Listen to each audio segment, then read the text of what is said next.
પંચભીઃ પંચભીર્બ્રહ્મ ચતુર્ભીર્દશભિસ્તથા એતચ્ચતુર્વિંશતિકમ ગણમ પ્રાધાનિકમ વિદુઃ.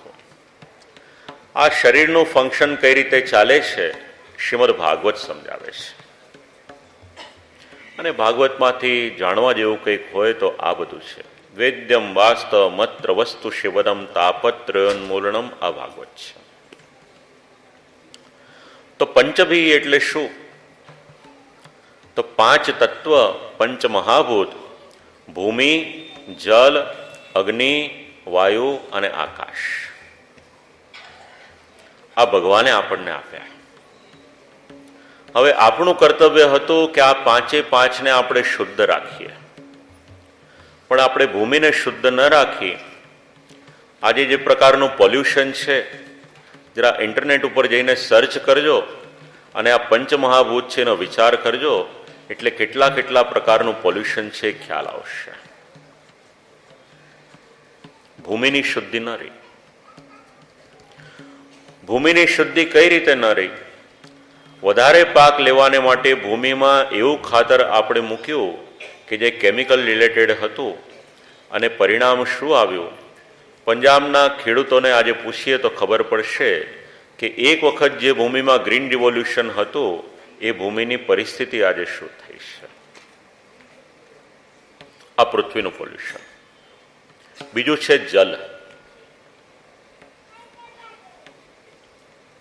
એવું કહેવાય છે કે વિશ્વમાં પીવાના જલનો મોટામાં મોટો જથ્થો કોઈક દેશની પાસે હોય તો એ કેનેડાની પાસે છે. સાચું ખોટું ખબર નથી, પણ ત્યાંના લોકો એવું કહે છે. અને આપણે પ્લેનમાંથી ટોરોન્ટો જઈએ તો આપણને લાગે કે નીચે સમુદ્ર છે, પણ પછી નીચે આપણને કોઈક કે તો ખબર પડે કે આ તો 400-500 માઇલ એવું વિશાળતાવાળું કોઈક જલાશય રહેલું છે. હવે જલ, આપણી બેઝિક રિક્વાયરમેન્ટ શું?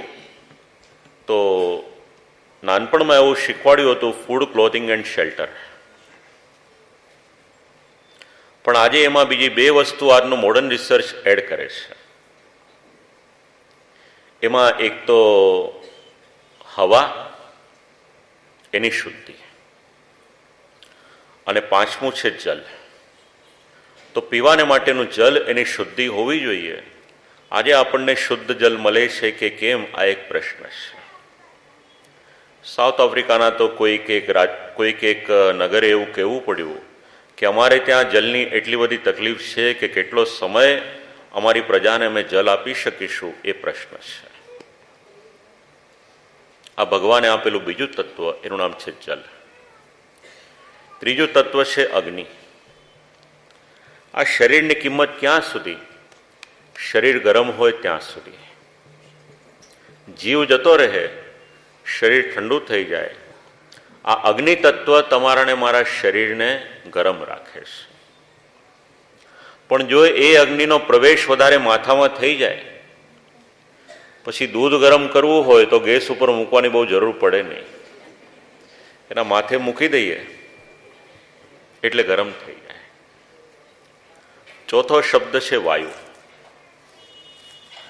આખા જ વિશ્વમાં આજે એર ટ્રાફિક એટલો બધો વધી ગયો કે વાયુમાં કેટલું પોલ્યુશન થયું. વિમાનને બાજુ પર મૂકીએ, આપણા દેશની વાત કરીએ, 2 વર્ષ પહેલાં સુધી એવું સમજાતું હતું કે દિલ્હીમાં પોલ્યુશન છે. હવે સફર નામનો એપ છે ને મોબાઈલમાં ડાઉનલોડ કરશો તો એર ક્વોલિટી કેવી છે સમજાઈ જશે. શ્વાસ લેવાને માટે ચોખ્ખી હવા જોઈએ, અને જો ચોખ્ખી હવાનો શ્વાસ લઈએ તો આયુષ્ય લાંબુ રહે.